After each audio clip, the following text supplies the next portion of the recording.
On a encore quelques semaines devant nous pour exhiber nos belles gambettes. Et Isabelle, tu vas nous donner aujourd'hui des conseils pour prendre soin de nos jambes, pour améliorer notre confort aussi.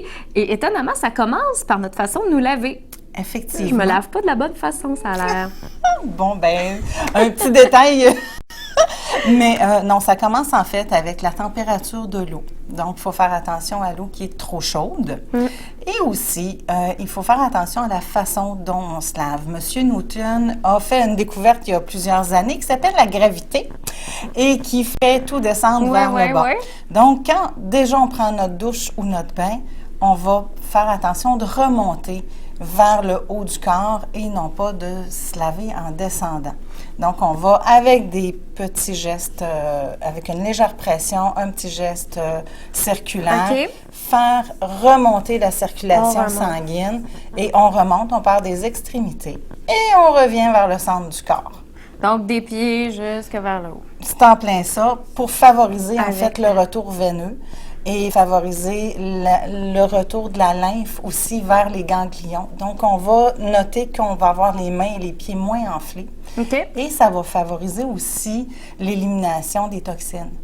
Donc, les spas aussi, les spas, c'est toujours à température assez élevée. Il faut pas trop y aller souvent. Oui, il faut vraiment faire attention et à la température et au temps qu'on va passer dans un spa. Une vingtaine de minutes, c'est le maximum parce que ça va favoriser l'apparition des varices et des varicosités. Ça, habituellement, les gens, ils n'en veulent pas. Varicosité, varices, bon, ça, c'est... c'est les grosses veines bleues qu'on va voir. Et les varicosités, ça va... Eux autres, ils vont prendre des teintes verdâtres, rougeâtres, bleues. Même, on va en voir des fois des noirs aussi, qui sont... C'est plus comme une toile d'araignée qu'on va voir sur les jambes. Et ça va être... il y a différents traitements, on reviendra là-dessus. On va en parler, oui, dans quelques semaines, ça c'est certain. Pour le séchage aussi, on procède un peu de la même façon du bas vers le haut. On part encore des pieds, qu'on prend le temps de bien assécher pour éviter les mycoses. Et ensuite de ça, par légère pression, on va remonter vers le centre du corps. Et les bras, c'est la même chose. On va positionner les bras vers le haut pour vider, en fait, le bras et les gens vont constater qu'ils ont les mains beaucoup moins enflées de cette façon-là. C'est un bon truc. On va essayer ça dans notre douche ce soir. Et il y a aussi la marche. En quoi ça favorise la circulation sanguine? C'est qu'en dessous du pied, on a une espèce de petite pompe, là, je vais l'appeler comme ça, qui favorise le retour veineux. Avec la contraction des mollets et des cuisses, ça va favoriser la circulation sanguine. Donc, il y a aussi les bas supports qu'on n'a pas parlé encore. Un bon truc pour ceux qui veulent s'y mettre et porter des bas supports ou ceux qui en portent déjà, on se couche sur le dos, on élève les jambes quelques minutes et ensuite on enfile les bas. Un bas support, c'est fait très serré au pied et le tissu se relâche en montant vers le haut de la jambe. Et ça permet quoi, ça? Ça permet d'empêcher le sang de rester dans le bas de la jambe, dans le pied, dans le mollet. Et tu parlais de retour veineux. Oui. C'est quoi ça?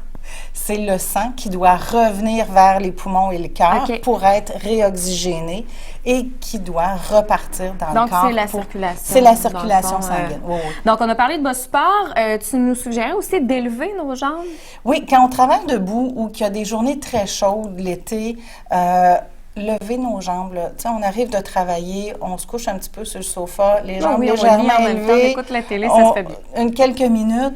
Donc, ça favorise, en fait, le drainage des jambes. Et ensuite de ça, on va pouvoir continuer notre soirée et on va avoir des jambes beaucoup plus actives. Et il y a des gels tranquillisants qui existent. De quelle façon ça agit, ça, sur nos jambes? C'est des gels défatigants.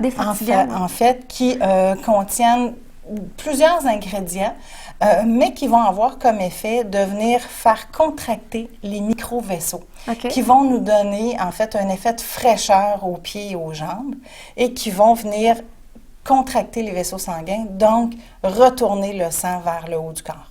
Merci beaucoup, Isabelle. Ça me fait plaisir, Marie-Ève. Des trucs simples, donc, qui vont nous permettre de pouvoir exhiber nos jambes en toute fierté.